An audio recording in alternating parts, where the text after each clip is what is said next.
পাশে হচ্ছে বিস্তীর্ণ ধান ক্ষেত, এটা হচ্ছে বসত বাড়ি ধান ক্ষেত। ওই পাশে এই যে সামনে এদিকে হচ্ছে বসত বাড়ি। এই পাশে এই যে জমি আছে না, এই জমির মধ্যে দিয়ে বর্ষাকালে মাছগুলো থাকে, সেই মাছগুলো এক জায়গাতে আনার জন্য একটা ছোট পুকুরের মতো করা ধান ক্ষেতের মাঝেই। এই ক্ষেতের মধ্যে হচ্ছে বর্ষাকাল, এখন তো শীতকাল শেষ প্রায়, শীতকাল শেষ প্রায় বলতে শীতকাল তো শেষই। তো এই পানি যেগুলা আছে এবং এই জমিতে যতগুলো মাছ ছিল সব হচ্ছে এই পুকুরে চলে আসছে। এখন এই পুকুর থেকে হচ্ছে মাছ ধরা হবে। এই জাল পাততেছে, জাল নামে গেছে, ওই যে জাল টানতেছে, এই যে শুরু হয়েছে। চোস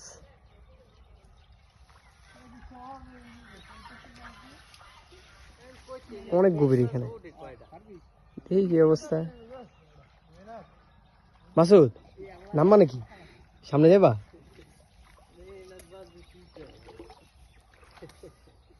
ওই যে মাছ, ওই যে আমাদের পিছন থেকে আরেকজন আসছে, পাতিল নিয়ে আসছে, তাকে আমি ক্যামেরাতে দেখাইতে চাইতেছি না। চালটা টালটা কই নিয়ে আসবো না কখন? এই চাকু নিয়ে আসলে তো পেঁপে খেতে পারতাম। এই যে এখানে হচ্ছে পেঁপে আছে, এই যে এই গাছগুলোতে। দারুণ অনুভূতি, জোস।